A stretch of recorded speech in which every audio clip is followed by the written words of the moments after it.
Some of the seats at Rexall Place are blue, and as I'm joined by Mark Spector, did this signing of Ryan Nugent-Hopkins come out of the blue? People have been busy talking about his shoulder, not talking about the fact he might have a new deal with the Oilers. So what did you make of it? Well, I was one who thought they might wait and see how the shoulder pans out this year.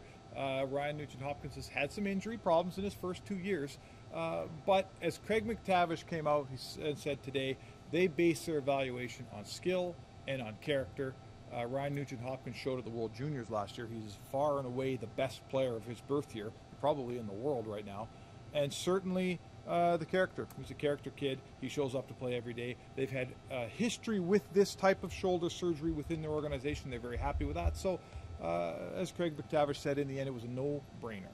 He also said that it was a fairly easy negotiation, and is that maybe credit to the agents of Jordan Eberle and Taylor Hall, because they kind of said at this point what is the bar, and Ryan Nugent-Hopkins just joined them. Well, I think we're learning it, and Oiler fans know more than anyone else. If you don't draft great players, you don't get great players, particularly in Edmonton, let's face it, a place where free agents have not been wont to join.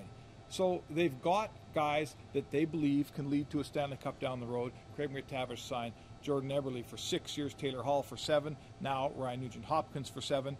They're building their core. These guys are their pillars. Couple more to come, maybe in a Justin Schultz, maybe in a Nail Yakupov. We'll see how that unfolds for the Oilers. Well, no, the salary cap is expected to go up. And Better. with this amount of money that's being spent on 3 players, basically $18 million a year soon enough, is there another Oiler in the future that might make more than the 3 we just spoke of? Well, I think that the next 2 guys that you're concerned about, Sam Gagner is also re-signed this summer, are of course Yakupov and Justin Schultz. And I would believe that in their next contract there will be, Gino, a $6 million ceiling. But I asked Craig McTavish at the press conference if this was like a Sedin ceiling in Vancouver, if he could see a player in the next 5 or 6 years earning more than $6 million. And McTavish said, "Oh yeah, probably.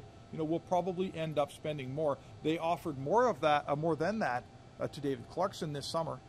He did not choose the Oilers. But is it a ceiling? It's a ceiling for a couple of years, Gene, but not forever. So we'll have to wait and see which player it is and how much money they end up getting to surpass the likes of RNH, Hall, and Eberle when it comes to their annual salary.